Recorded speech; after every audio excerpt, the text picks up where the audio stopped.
Again, this is the last recording for the first chapter, the first subchapter, the introductory part on the Elliott waves count. So probably you're looking here for a fifth wave to the downside. Now, if you're looking for the fifth wave to the downside, so a new low for the Australian dollar, US dollar, then this should be made out of five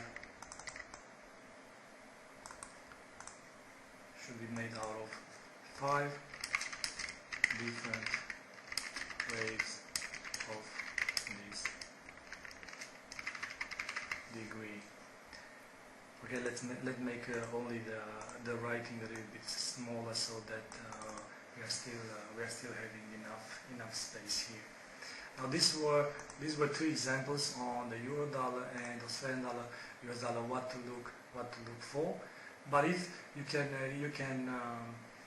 let's say have the same approach on a higher time frames. For example, this is a daily chart on the Great Britain pound US dollar, and based on the information that we have on the high time frames, we might say that this looks like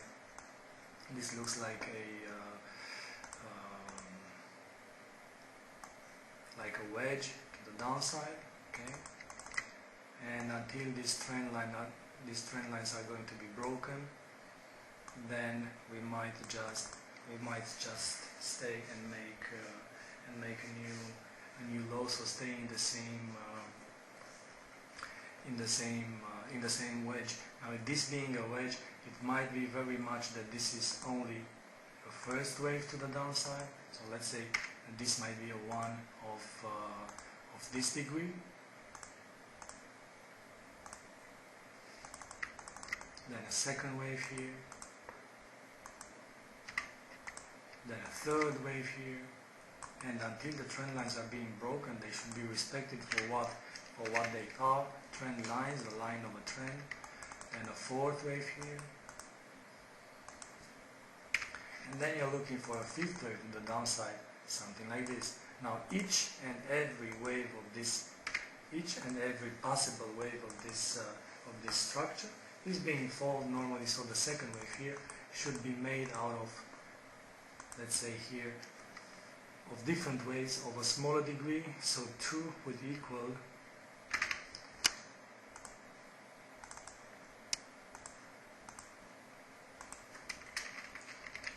smaller degree waves like on this size. Okay. Now the same, the third wave here would have smaller degree waves of this size, the fourth wave smaller degree waves of this side, the fifth wave smaller degree waves of this side, the first wave here smaller degree waves of this side. Now if let's look at this second wave. If this is the second wave of this degree, and the smaller degree waves of this side would be A, B and C, just giving you an example.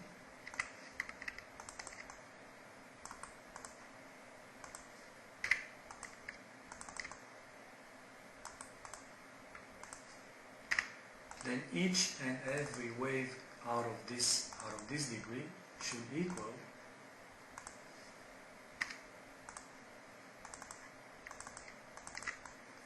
smaller degree waves of this size. So smaller degree waves of this size, smaller degree waves of this size. Okay? Now, smaller degree waves of this size, let's say that this move here for the C wave would look something like 1,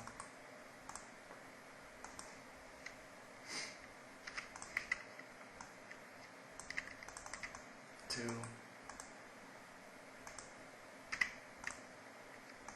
3, 4,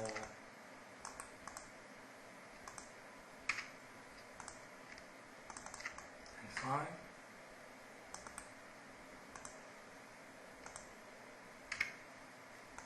And this would be so 1, 2, 3, 4, 5, and yet again each and every wave out of this degree would have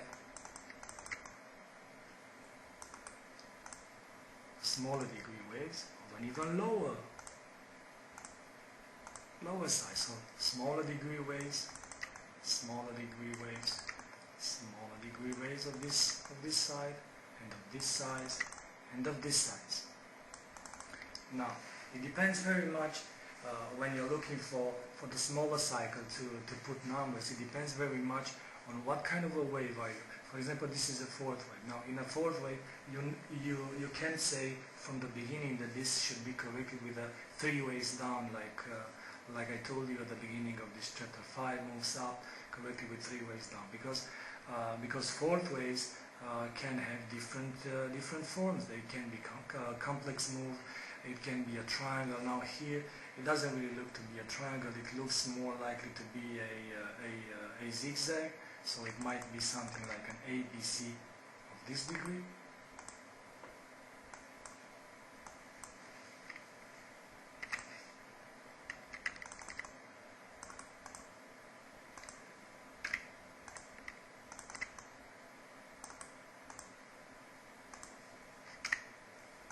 So an ABC of this degree, and each and every wave of this degree should be made out of 3 different waves of a smaller degree, something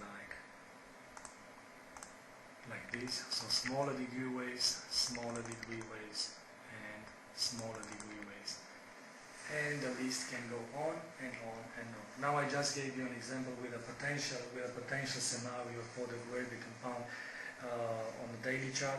I wanted to make it on the daily chart because, like we've analyzed the structure here for this possible second wave, this can be done also on the move here, okay, on the current price section. So if you go on the 1 hour chart and look at this structure, the current price section structure, then you might do exactly the same. So starting from a higher degree counting, you have basically 1, 2, 3, 4, 5 different degree waves or cycles when analyzing this price action. Now try to imagine all this.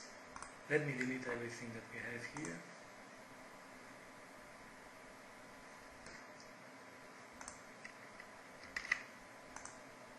So try to imagine all this structure here just like that, a blank chart, and then try to imagine what we've done, and you'll see that this is a nice guide providing you with, let's say, a roadmap for trading currency. Now with this recording I am declaring the first chapter done, and it's time to look for more details, and you see that the complicated part on the Elliott waves starts with the second chapter. We're going to look at the impulsive moves. So stay tuned and stay safe on the markets. Bye bye.